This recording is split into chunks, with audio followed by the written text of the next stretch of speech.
ताकत अपने लफ्जों में डाले, आवाज में नहीं, क्योंकि फूल बारिश से उगते हैं, बाढ़ से नहीं। हेलो, हाय, गुड मॉर्निंग। ट्यून किया है आपने आपकी वाणी आकाशवाणी। सुबह का वक्त है और आज है सोमवार का दिन और डेट है 10 अप्रैल। स्टूडियो की घड़ी में सुबह की 7:01 और 16 सेकंड हुए हैं। तो सुबह की चाय की चुस्की के साथ एक बार फिर से आ गई हूं मैं, आपकी रेडियो दोस्त ललिता, आपके favourite number 1 morning show good morning Banaras के साथ। कहते हैं कि स्वास्थ्य सफलता की कुंजी है। स्वस्थ रहना, खुश रहना हमारे लिए, हम सब के लिए सबसे ज्यादा जरूरी है। एक स्वस्थ समाज के विकास के लिए हम सभी को अपना अपना योगदान देना बहुत जरूरी है। दोस्तों, हेल्थ को हम सभी ने बखूबी जाना 2020 में, जब पूरी दुनिया जैसे रुक सी गई थी। जी हाँ, मैं कोविड की बात कर रही हूं यहाँ पर। इम्यून सिस्टम, गर्म पानी, काढ़ा और ऑक्सीजन, ये कुछ ऐसे शब्द हैं जो उन दिनों हर जुबान पर चढ़े हुए थे। और कोरोना की दूसरी वेरिएंट में हमने बहुत से अपनों को अपनी आंखों के सामने जाते देखा है। और फिर इन दिनों कोरोना के केस फिर से बढ़ रहे हैं। जब कोरोना के केस सबसे ज्यादा बढ़े हुए थे तो उसके रोकथाम में अपनी अहम भूमिका निभाई थी होम्योपैथी पद्धति ने। आज है 10 अप्रैल और 10 अप्रैल को हर साल हम मनाते हैं विश्व होम्योपैथी दिवस। तो ये दिवस क्यों मनाया जाता है और होम्योपैथी हमारे लिए, हमारे स्वास्थ्य के लिए कितना जरूरी है, आइए जानते हैं। और इस विषय पर बात करने के लिए हमसे जुड़ चुके हैं वाराणसी के होम्योपैथी चिकित्सक डॉक्टर विनीत कुमार उपाध्याय। जी, गुड मॉर्निंग बनारस। हम लोग होम्योपैथिक इसलिए मनाते हैं कि हमारे होम्योपैथिक के जो जन्मदाता हैं doctor Samuel Christian Friedrich Hahnemann, इनका जन्मदिन उस दिन जन्म हुआ था, इसलिए हम लोग होम्योपैथी दिवस मनाते हैं और हम लोग सभी को जागरूक करने के लिए मनाते हैं। सर, कई प्रकार की पद्धतियां प्रचलित हैं, लेकिन होम्योपैथी खास कैसे है, इसके बारे में कुछ बताइए। होम्योपैथी खास इसलिए है कि आने वाले समय में होम्योपैथी का स्कोप है, इसका कोई साइड इफेक्ट नहीं होता है और ये पैथी थोड़ा सबको कीमत इसका कम होता है और सबको अच्छे से मिल भी जाता है। इसका कोई साइड इफेक्ट नहीं होता है। सबसे पहली बात ये है, होम्योपैथिक और सारी पद्धतियों का कुछ न कुछ साइड इफेक्ट होता है। ये लोग अपने से भी, कुछ लोग मेडिसिन यूट्यूब पे देख के भी ले लेते हैं, बिना डॉक्टर की सलाह से भी ले लेते हैं। तो इसका है जो जैसे बीमारी कोविड है, ये सब एलोपैथ में इसका कोई उपचार नहीं था जाते। होम्योपैथ इसके बचाव के लिए होम्योपैथिक में ही लोग आए इसके बचाव के लिए, इसलिए होम्योपैथिक ज्यादा कारगर है। स्वाइन फ्लू भी फैला हुआ था, उसमें होम्योपैथ बहुत ही कारगर निकला था।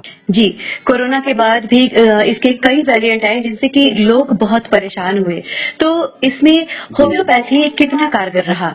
हम तो कहेंगे होम्योपैथिक 100% कारगर रहा, क्योंकि जितने लोग होम्योपैथिक का बचाव के लिए ट्रीटमेंट किए, किसी को कोविड तो हुआ नहीं अभी तक।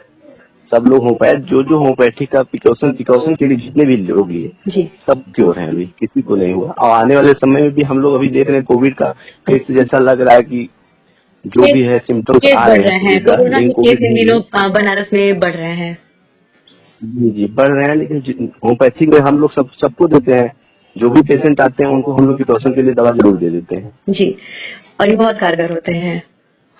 जी, बहुत कारगर। जी, डॉक्टर साहब, जैसा कि हम सभी देख रहे हैं कि ठंडियों के दिन खत्म हो गए हैं और गर्मियां शुरू हो गई हैं, तो ऐसे मौसम में लू और डिहाइड्रेशन आम बात है जो कि सभी में होती है। तो क्या इसके लिए भी होम्योपैथी में कुछ उपचार है? जी, होम्योपैथी में जी बिल्कुल है। होम्योपैथी में इसका उपचार है। हम लोग ग्लोनाइन होम्योपैथिक का दवा आता है, ग्लोनाइन 200। जो भी ग्लोनाइन 200 का सेवन करे वो लू से 99% हम कह सकते हैं तो उसको लू एकदम रहेगा, प्योर रहेगा, लू नहीं लगेगा उसको। होम्योपैथिक बहुत ही कारगर है, डिहाइड्रेशन के लिए हो गया, इससे जो भी है गर्मी से बचने के लिए बहुत सी दवाइयां हैं। आर्सेनिक है, बहुत कारगर दवा है होम्योपैथी में, बचा जा सकता है होम्योपैथिक दवा लेके। होम्योपैथी कम ही लोग जानते हैं, तो होम्योपैथ को अपनाने के लिए आप हमारे सुनने वाले आकाशवाणी के श्रोताओं को क्या सलाह देना चाहेंगे?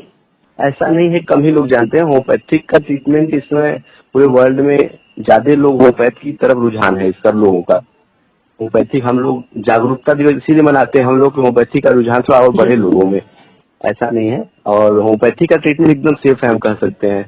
और आने वाले समय में आप 5 साल बाद सब लोग देखेंगे होम्योपैथी का ही स्कोप रहेगा। जी, तो एक आखिरी सवाल मैं आपसे पूछना चाहूंगी कि क्या हर आयु वर्ग में होम्योपैथी का उपचार कर सकते हैं? यहाँ पर मैं पूछना चाहूंगी कि जैसे छोटे बच्चे हैं, क्या उनके ऊपर भी हम होम्योपैथी दवाई का इलाज करा सकते हैं? अब बच्चों के लिए तो बहुत ही अच्छा होम्योपैथिक है, बिल्कुल सेफ पैथी है होम्योपैथिक।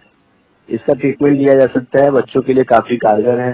सिम्टम्स जो भी बच्चों का आता है डॉक्टर्स ऑब्जर्व करते हैं, डॉक्टर ऑब्जर्व करके बच्चों को देते हैं, बच्चा तो बोल नहीं पाता है। तो बच्चों के लिए भी ज्यादा पैथी जो है होम्योपैथी की सेफ है, बहुत ही अच्छा पैथी होम्योपैथी बच्चों के लिए तो ज्यादा ही तो आज अच्छा हम है। और ये तो किसी भी एज में ले सकते हैं हम लोग, ऐसा नहीं है कि बच्चों को ही दिया जाए। आज हम होम्योपैथी दिवस मना रहे हैं, तो इस दिवस को मनाने के लिए आप हमारे श्रोताओं को क्या कहना चाहेंगे? हम सभी को यही कहना चाहेंगे, सब लोग स्वस्थ रहें, अच्छे रहें और होम्योपैथिक का ही मेडिसिन ज्यादातर लोग होम्योपैथिक लें और सेफ रहें। आने वाले समय में आप देख रहे हैं इतनी बीमारियां हो रही हैं और लोगों का खान पान तौर तरीका किसी का भी सही नहीं है, तो सेफ पैथी होम्योपैथिक है, सब लोग होम्योपैथिक को ही लें, ये ज्यादा अच्छा है। हमारे हैनीमैन जी ने ऐसी पद्धति एक बना के गया है जो किसी भी बीमारी के लिए, आने वाले भी डिजीज के लिए दवा बन चुका है। इसमें ऐसा नहीं है कि हम लोग रिसर्च कर रहे हैं, जो रिसर्च हो रहा है वो तो हो ही रहा है, लेकिन इसमें काफी रिसर्च हो चुका है। अभी तक तो और पैथियों में रिसर्च हो रहा है, लेकिन होम्योपैथी में रिसर्च हो चुका है। इसमें बहुत रिसर्च करने की जरूरत नहीं है, जो रिसर्च हुआ है हम लोग उसी के आधार पर भी चलते हैं, तो आने वाले समय हम लोग बहुत सक्सेस होंगे।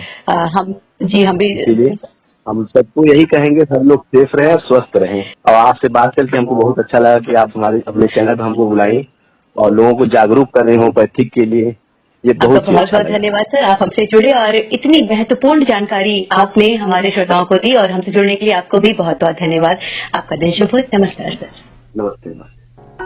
तो दोस्तों, आपने सुना कि होम्योपैथी हमारे जीवन के लिए कितना कारगर है, इसके साइड इफेक्ट्स भी नहीं है। तो होम्योपैथी पद्धति को अपनाएं और स्वस्थ रहें। और इस विषय पर जानकारी देने के लिए डॉक्टर विनीत कुमार उपाध्याय को हम हमारी तरफ से और हमारे श्रोताओं की तरफ से भी बहुत धन्यवाद कहना चाहेंगे, उनको आभार देना चाहेंगे। ट्यून किया है आपने आपकी वाणी आकाशवाणी। G20 शिखर सम्मेलन के पहले वाराणसी शहर में इन दिनों तैयारियां जोरों पर हैं। इन दिनों भाई आप जिधर भी नजर उठाइए उधर साफ सफाई बहुत बेहतर तरीके से की जा रही है। कई जगहों पर सड़कों का चौड़ीकरण कर दिया गया है, डिवाइडर भी रंग दिए गए हैं और कई खास जगहों पर रोड के किनारे सेल्फी पॉइंट लगा दिए गए हैं और खूबसूरत नजारों से उनको सजा दिया गया है। तो ऐसे में आप सभी से मेरा एक निवेदन, खास करके जो पान और गुटखा खाने वाले हमारे भैया हैं, उन सब से प्लीज आप साफ सफाई का विशेष ध्यान रखिए। कृपया पान और गुटखा खाकर इधर उधर न थूकिए, ताकि हम अपनी सभ्यता और संस्कृति को अच्छे से सहेज कर रख सकें। हम सभी जानते हैं कि G20 शिखर सम्मेलन में हमारे शहर में कई देशों के पर्यटक आएंगे, कई देशों के मेहमान आएंगे, तो हमें अपना योगदान बढ़ चढ़ कर देना है, ताकि जो मेहमान हमारे देश आए, हमारे शहर आए, वो अपने घर वापस लौटने के बाद हमारी वाहवाही करते न थकें। और दोस्तों, अब गुड मॉर्निंग बनारस में बातें हमारे शहर बनारस की कि क्या कुछ खास रहा शहर बनारस में कल। काशी विश्वनाथ कॉरिडोर बनने के बाद पर्यटकों की संख्या तेजी से बढ़ी है। मंगला आरती का भी क्रेज है। उत्तर प्रदेश के अलग अलग शहरों के साथ ही देश दुनिया के पर्यटक भी काशी आ रहे हैं। वीकेंड की वजह से शुक्रवार, शनिवार और रविवार को पर्यटकों का जबरदस्त दबाव रहा। रविवार को श्री काशी विश्वनाथ धाम में दर्शन पूजन के लिए लंबी लाइन लगी रही। टूरिस्ट वेलफेयर एसोसिएशन के अध्यक्ष राहुल मेहता ने बताया कि पर्यटक अस्सी घाट, सारनाथ और नमो घाट के आसपास होटल, गेस्ट हाउस में रहना पसंद कर रहे हैं।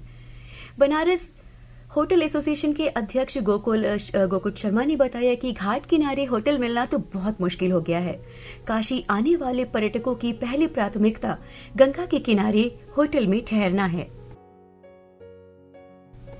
तो ऐसे में बहुत मुश्किल हो रहा है कि होटल गंगा किनारे मिल पाए, लेकिन फिर भी प्रयास जारी है।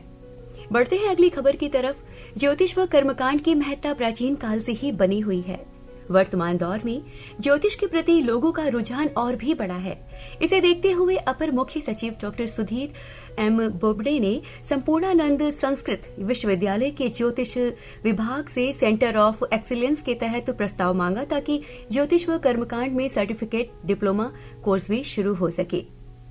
बढ़ते हैं अगली खबर की तरफ। काशी में G20 के 3 दिवसीय पहली बैठक 17 अप्रैल से शुरू होगी। इसमें कृषि वैज्ञानिक परंपरागत मोटे अनाज के साथ ही दुनिया की बढ़ती आबादी को अन्न मुहैया कराने को लेकर स्थायी खेती पर मंथन करेंगे। और अब आपको बता दें आज के दिन की आखिरी खबर। G20 सम्मेलन के प्रति जागरूक करने और सहभागिता बढ़ाने के लिए कल यानी रविवार सुबह 7 बजे साइक्लोथॉन का आयोजन हुआ। श्रम एवं सेवायोजन मंत्री अनिल राजभर ने सर्किट हाउस चौराहे पर हरी झंडी दिखाकर साइकिल सवारों को रवाना किया। उन्होंने कहा कि दुनिया के 20 देशों के प्रतिनिधि काशी आ रहे हैं। उनके सामने काशी की परंपरा और संस्कृति की अच्छी तस्वीर बनाए। रैली में लगभग 3000 लोगों ने भाग लिया। साइक्लोथॉन में कई स्कूलों के विद्यार्थियों व गैर सरकारी संस्थाओं के सदस्यों के साथ ही डीएम एस राजलिंगम, उनके बेटे और एसडीओ हिमांशु नागपाल ने भी साइकिल चलाई। वरुणा पुल, चौका घाट, तेलियाबाग, लहुराबिर से होते हुए साइक्लोथॉन का भव्य समापन बिनियाबाग मैदान में हुआ। इस दौरान लगभग 1000 प्रतिभागियों को मेडल भी पहनाया गया। तो दोस्तों ये थी हमारी आज की बात और अब समय हो गया हमारे चलने का। चलते चलते आपसे कहेंगे जिंदगी बहुत खूबसूरत है, इसीलिए जिंदगी ऐसे जियो कि कोई हंसे तो आपकी वजह से आप पर नहीं और रोए तो आपके लिए आप उनके रोने की वजह न बने। तो मुस्कुराते रहिए, खुश रहिए और इस प्रोग्राम से मुझे दीजिए विदा। Bye bye.